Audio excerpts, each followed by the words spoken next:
Christmas is fast approaching, and although this review isn't Christmas related, it does deserve some history. See, every year for the past 50 years, children and teens have been getting bargain bin video games. Though, it becomes less and less an issue when most purchases are made online. Back in the day, you would literally sift through an entire bin filled with crappy, semi-licensed shovelware. Every now and again does a kid get one of these games and it turns out good. But let's take ourselves back to the late 80s, when computers could only make very rudimentary sounds and games honestly sucked for PCs. A little known title called Pipe Mania came onto the scene. Released by the assembly line and published by LucasArts, yes, that LucasArts. It is a simple puzzle game where you have pipes and need to connect them on a grid from a start point to an end point, making sure to avoid hazards and get the high score. The game would be ported to almost every PC and even some consoles back in 1989, selling well over 15 million copies total. However, this is not the game we will be playing. As we now travel back to the late 2000s, Christmas 2008, little Pat will open a very nostalgic game for his Nintendo DS. Pipe Mania, made by Empire, the ones who distributed the original game for Europe in 1989. Now with themes, new levels, worlds, competitive modes, you name it. Now to get even more complicated, because we aren't even playing the Nintendo DS version.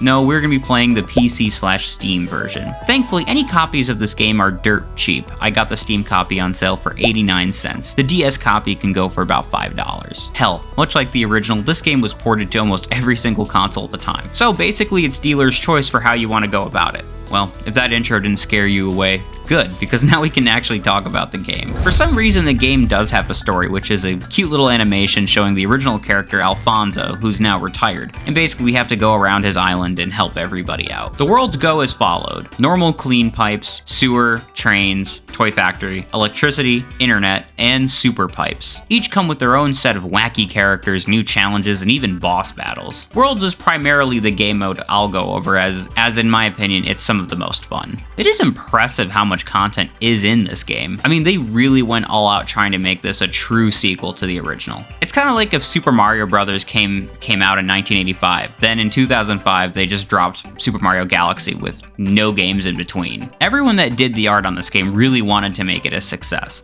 The funniest thing about me playing through the game, again, is just the fact that I normally hate puzzle games. Like Tetris is my go-to for something fun and quick. I play for 5 minutes, suck at it, and then be done with it. This I actually have put a few hours into the game. If you're not going for perfect scores, the world mode can take you less than a couple of hours. For me, about 2. Each level takes less than 5 minutes to beat, and every world only has 8 levels. 7 main levels, with the 8th being the boss level. I won't go over every level, as it would just be a waste of time, so I'll go over each world in a summary. World 1 is simply the tutorial. Each level will have different goals, pipe length, something in real life I can't match. Also, every liquid in this game is called flues, which is rather funny. On the left side of the screen, you will see your flues meter and the pipes that you'll have to work with in the middle. If flues spills, it will raise the meter, reach the top, and you lose. Think of it like your health. It is nice to see what pipes you can use in the future. Up top is your current score, pipe length, or other challenge, then the high score. Also a timer for some levels. You also lose points for destroying any pipes you lay down, or any pipes left on the board that wasn't used. I will admit, I didn't try to do well in the game since it doesn't have cloud save support, so I rushed through the game best I could to make this video. Every level has its own challenge. I'll try my best to describe them as we go along. The game is arcade-like, so if you want to achieve a perfect score, you're gonna have to be very cunning. I think sometimes it's just luck for what pipes you're given, but I was never known for my Mensa level intelligence. The biggest things you'll come across in the tutorial is star pipes and cross pipes. Star pipes offer bonus points if you use them, handy if you're trophy hunting. Cross pipes allow you to make loops and also get extra points if you have a cross pipe that makes a loop. Randomly, you will come across treasure chests, usually by having a pipe be used on a specific tile on the board or collecting enough badges. You can access these treasures in the treasure room from the main menu. I haven't unlocked all of them, and I likely never will, but it's got some cool stuff in there.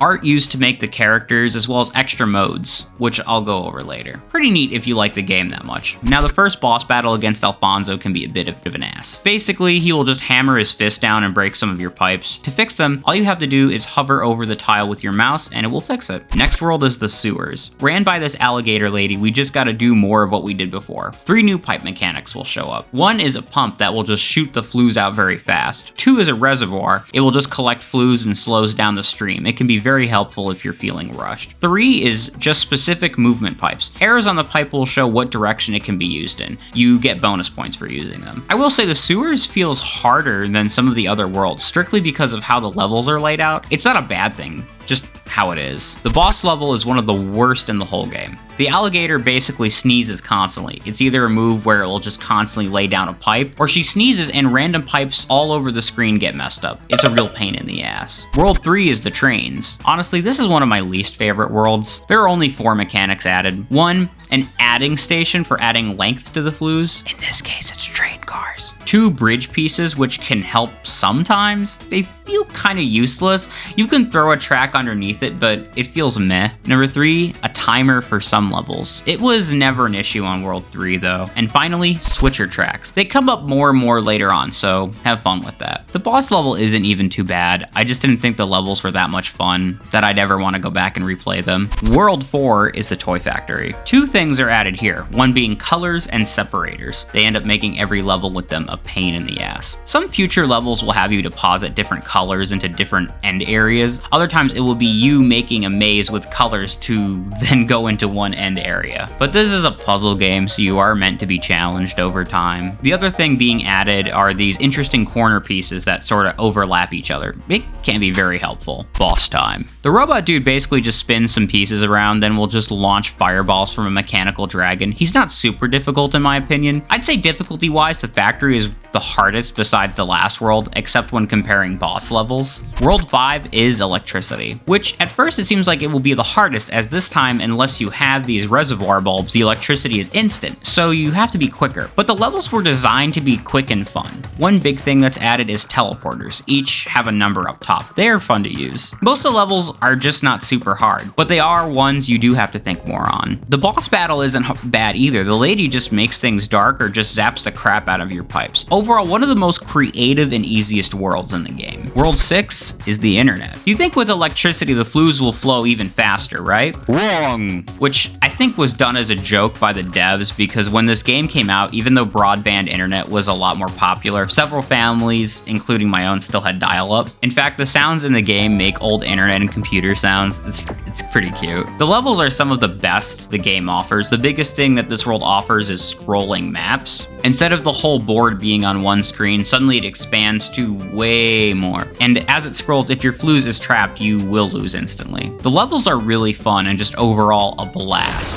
until you reach the boss. You face the internet dude on this simple map. You have to make the pipes really long. The issue is the dude's attack is just these spam blobs that just take over the entire screen. It makes it impossible to finish the level. I'm sure some genius has been able to get a gold star on this level, but I found it impossible. Final world, super pipes. Every level is just a nightmare. Simple as that. The boss fight was rather easy. The buffalo dude just throws some random bombs on the screen. The real challenge is getting the pipe length to 80. I was so close a few times, it was crazy. Well, that's worlds for you. Before we finish the video off and I give my final thoughts, I'll share the other modes you can experience. First, you have arcade, where the map changes directions and you're racing to get to the end. There's classic, which is just playing the original levels from way back when. They're very fun. And finally, bonus, which is my favorite of the extra modes. Bonus is just match the pipes together very quickly before the time runs out. A level lasts less than 15 seconds, so it's fun and really messes with your brain. So I think that covers most of the game. I hate spoiling everything, so what are my thoughts? Well, first off, the game runs flawlessly on any PC I've thrown it at, which for being a game over 15 years old without much support is fantastic. The game looks and sounds perfect. It's a bit cartoony and doesn't seem to take itself very seriously. I haven't played every version of the game, so maybe on some versions there's more to do, but the version I recommend the most is the Nintendo DS version. It's really cheap shovelware, where if you have a few minutes and want to strain your brain, you can play it for 15 minutes while you're, like waiting at the airport. Also, the touch controls on the DS make it the most fun versus a mouse and keyboard, or obviously a controller. And as much as I do hate mobile games, I'm surprised this game never got fully ported as a mobile game. Likely because the iPhone was brand new when it came out and support for the title didn't last long.